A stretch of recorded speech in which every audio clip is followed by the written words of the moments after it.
What's going on, guys? I'm Zach from the Lumiose Post, where we talk about all things Pokemon, and today we are going to be talking about some pretty heavy Pokemon Scarlet and Violet spoiler stuff, a theory based around some very important and very spoilery plot elements. So if that's not your cup of tea, but for the record, I think judging by the name of this video, you already knew that when you clicked this, but either way, hop out of here. Final spoiler warning. Okay, let's get into it. So, this theory is on how Mega Evolutions, that is Mega Lucario, Mega Charizard Y, Mega Charizard X, etc., are actually Paradox Pokemon. So, there's a lot of things to talk about in this theory. First off, let's start off with the basics, what we know about Mega Evolutions and what we know about Paradox Pokemon. Because specifically, I'm thinking that these are the past Paradox Pokemon, so like the Paradox Pokemon you encounter in Pokemon Scarlet instead of the future ones that you encounter in Pokemon Violet.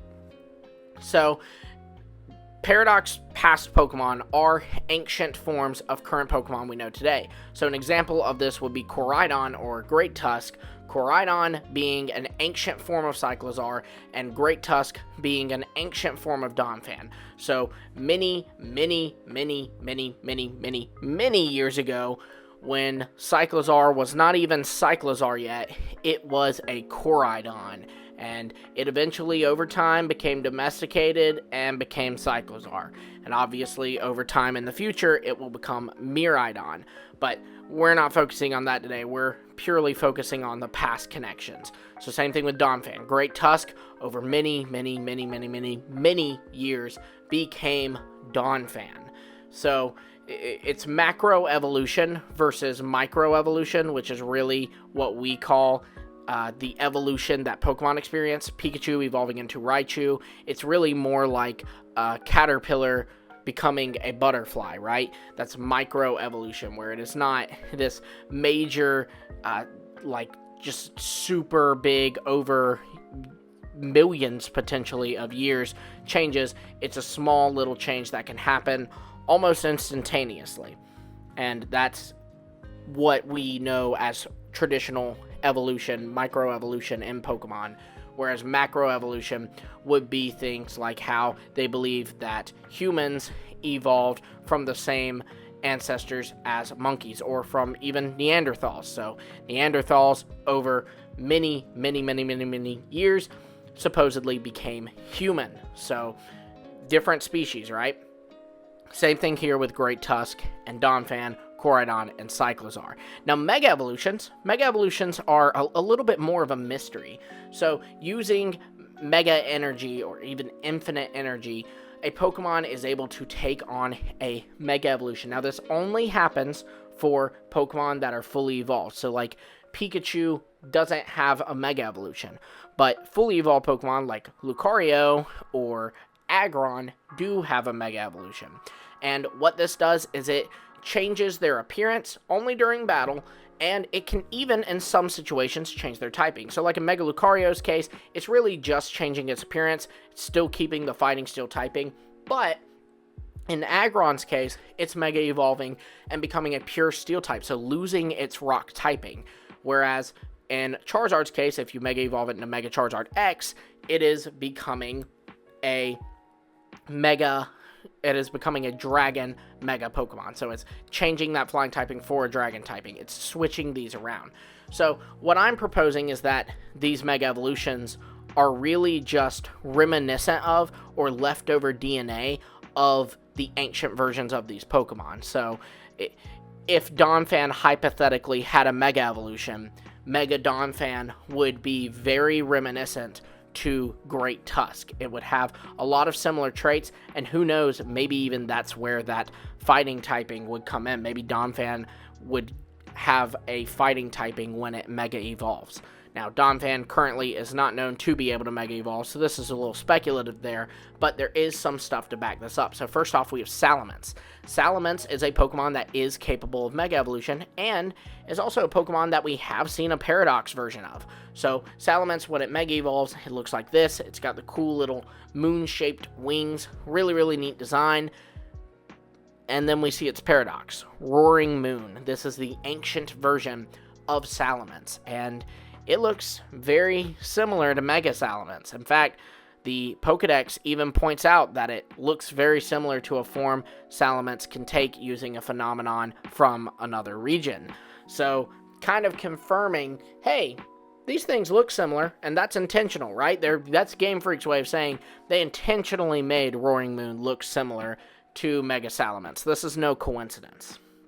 So, what I'm proposing is that's because when Salamence is taking on its Mega form, it is leftover DNA from Roaring Moon that is kind of reverting it to almost back to that form. Obviously there are some differences in between Roaring Moon and Mega Salamence, like, for example, the typing. Roaring Moon is Dragon Dark, whereas Mega Salamence is Dragon Flying, but it's still kind of taking on a similar appearance, right? That's very, very interesting, but there is more to this. So then we have Mega Aerodactyl. So Aerodactyl does not have a paradox form, and it's a little interesting because Aerodactyl actually is an ancient Pokemon himself. Aerodactyl was, of course, a fossil Pokemon, so it's a Pokemon that lived many years ago, and you can only get him now by restoring him from a fossil or finding him in the Crown Tundra, but that's a whole nother can of worms that we'd have to get into. Aerodactyl does have a Mega Evolution, and this Mega Evolution is stated to be potentially Aerodactyl's original form. So they believe that Mega Aerodactyl is what Aerodactyl looked like way in the past. So what I'd propose is that, again, it's because it's that leftover data from Aerodactyl, that leftover DNA, that is kind of bringing out traits of Aerodactyl's paradox. Let's call it rocky wings, right? So Aerodactyl is kind of taking these latent DNA from rocky wings and becoming Mega Aerodactyl, right? Looks very similar to whatever rocky wings would have looked like. Probably not exactly like it, because we know that it doesn't look exactly like it with Salamence Mega Evolving, but very, very similar. Now, there are a few pieces here that you do kind of have to connect. Like, first off, a big breaker in this is Charizard. Well, Charizard has two Mega Evolutions, so which is it? Is Mega Charizard Y the past Charizard, or is Mega Charizard X the past Charizard? And what I would propose is they both are.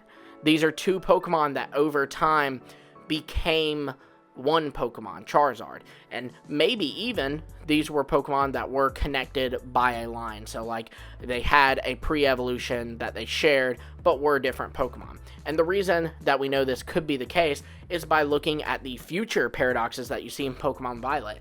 Iron Valiant clearly has some traits from Gardevoir as well as Gallade. It's two Pokemon who were connected but were different Pokemon blending in to become one Pokemon. So that's what I'm proposing, is that Mega Charizard X and Mega Charizard Y became this one Pokemon, Charizard, over time. And so Charizard still has DNA from Mega Charizard Y and still has DNA from Mega Charizard X, and so that's why he can Mega into both of them, right? It makes sense. Then we have Mewtwo, another Pokemon that has a Mega Evolution as well as another Mega Evolution, but also is a little bit more tricky because Mewtwo is a new Pokemon. Mewtwo did not descend from anything. It was a clone of Mew that obviously appeared a little bit different. So we have to ask, okay, well, if Mewtwo is just a clone, a man-made Pokemon essentially, wouldn't its Mega Evolution resemble Mew a little bit more? Why does it look like this? Well, first off, I'd argue that Mega Mewtwo Y does resemble Mew a little more than Mewtwo does, but even that aside, there is some explanation for this. So cloning takes time. You know, you're not just going to be able to produce something immediately. In fact, many people speculate that Ditto was a failed cloning attempt of Mew. It was an attempt to create Mewtwo, but ended up just being Ditto. Well, maybe Mega Mewtwo X and Mega Mewtwo Y were scrapped clones of Mew. Perhaps they were able to get this body, but it wasn't able to come to life, or maybe even the life was too short, or there were some kind of health problems or genetic problems, which is very common in the cloning process, especially in the early days of it when people were just figuring that out. And so they used kind of the traits they liked from these failed clones when creating the final product Mewtwo that we know and love today.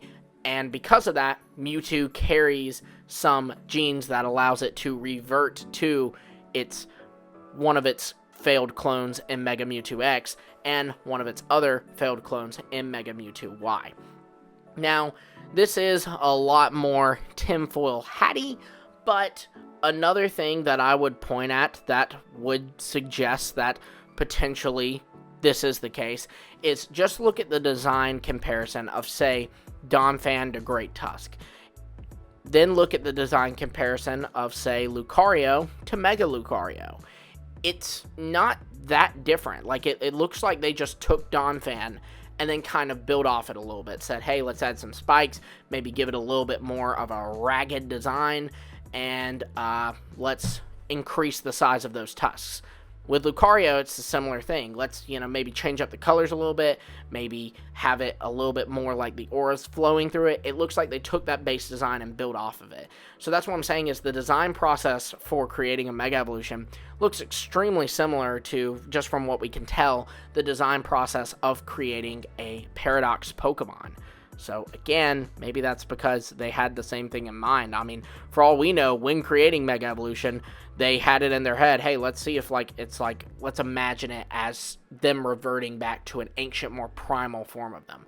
And speaking of primal, that's where we have Primal Reversion. Primal Reversion is something where we know that it reverts Kyogre and Groudon, the two Pokemon we know can revert to a primal form. It reverts them to their primal form. So, Primal Kyogre is literally an ancient Kyogre that Kyogre it has the DNA for and can still revert back to. Now, while Primal Reversion is very different from Mega Evolution, it still is also incredibly similar, right? I mean, it's really the exact same process, just instead of a Mega Stone or Keystone, you just need the blue orb or red orb. It's very, very similar. In fact, some even feel that the design of Mega Rayquaza is very similar to the designs of Primal